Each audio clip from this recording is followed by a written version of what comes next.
حبيبي محتاج لك، إلي عينيا بندهلك، ولو هو لك كل يكون ياخد يا حبيبي। আসসালামু আলাইকুম বিয়ার, সবাই কি অবস্থা, কেমন আছেন? চলুন আজকে মক্কাতে মালিকবিহীন অনেকগুলো কবুতর একসাথে দেখি।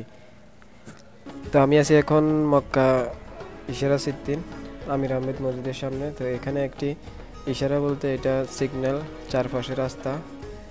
তো এখানে এই চত্বরে অনেকগুলো কবুতর থাকে যেগুলোকে পাবলিক এসে খাবার দিয়ে যায়, আর সবচেয়ে প্রিয় খাবার হলো তাদের মশারি ডাল।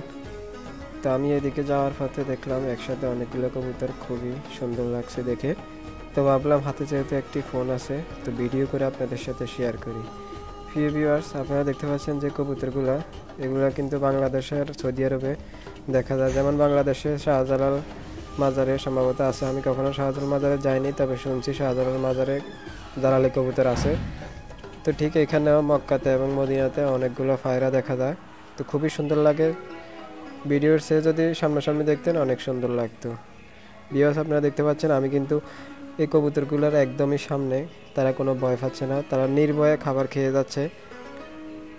তো কবুতরগুলো আপনাদের কেমন লাগলো জানি না, তবে আমার কাছে খুবই সুন্দর লাগতেছে, কারণ আমি খুব সামনে থেকে তাদেরকে দেখতেছি। আর সবচেয়ে অবাক করার বিষয় হলো এই কবুতরগুলোর কোনো মালিক নেই।